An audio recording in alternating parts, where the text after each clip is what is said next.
D'après Galilée, si tous les phénomènes se déroulent de la même façon dans un système au repos ou en mouvement rectiligne et uniforme, c'est que les lois de la mécanique auxquelles ils obéissent sont les mêmes dans les deux cas.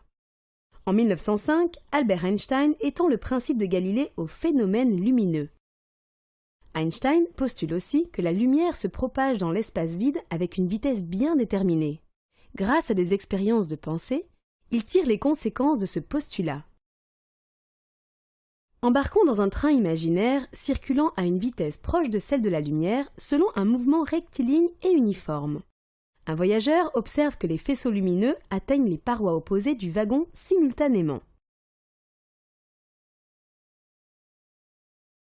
Comme la vitesse de la lumière est la même pour tous les observateurs, le chef de gare, sur le quai, constate que les faisceaux lumineux atteignent les parois opposées du wagon à des instants différents.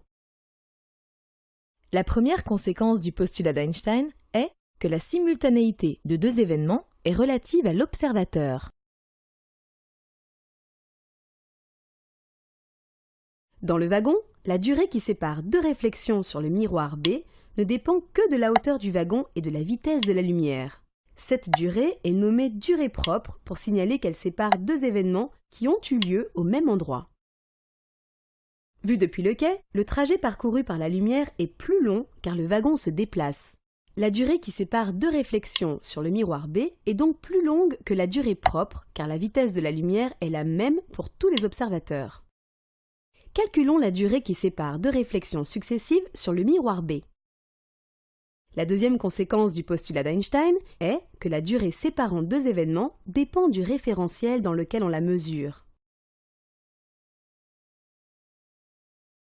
La durée propre est celle qui sépare deux événements se produisant au même endroit. Elle est plus courte que n'importe quelle autre durée observée entre ces deux événements. Ce phénomène est appelé dilatation des durées. La dilatation des durées a été vérifiée expérimentalement avec une grande précision grâce à la désintégration des muons atmosphériques ou à des accélérateurs de particules.